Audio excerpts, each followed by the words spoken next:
Tere tulemast võrkturunduse lehele. Minu nimi on Kristjan Kiis. Täna sooviks ma teha väikese reaalsuskontrolli. Ehk siis ma soovin, et sina oleksid enda vastu aus. Ma sooviksin tegelikult teha seda silmad silma, aga kuna ma silmast silma teha ei saa, siis kasutame videoblogi selleks vahenduseks nii-öelda. Ehk et kui ma oleksin sinuga, siis ma küsiksin sinult järgmised küsimused.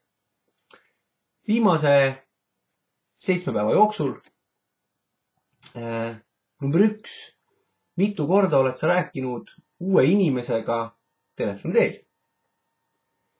Number 2, mitu korda oled sa tutvustanud oma võimalust, kas siis läbi telefoni, interneti, iganes kanalit kasutades või teinud järelkohtumisi?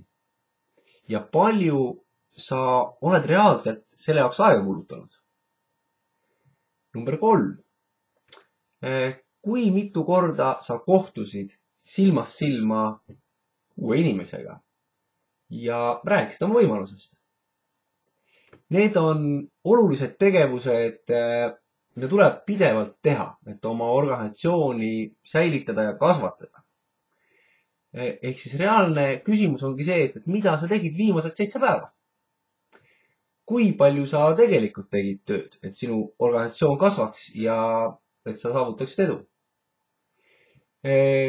Kui ma annaksin sulle, ütleme niimoodi, inimese kaasa, kes jälgib sind kaameraga 7 päeva, siis ja näitaksime seda, ütleme, pärast hiljem siin videoblogis, siis kas me oleksime üllatunud ja vaimustunud sellest, mida sa suutsid nädala jooksul ära teha?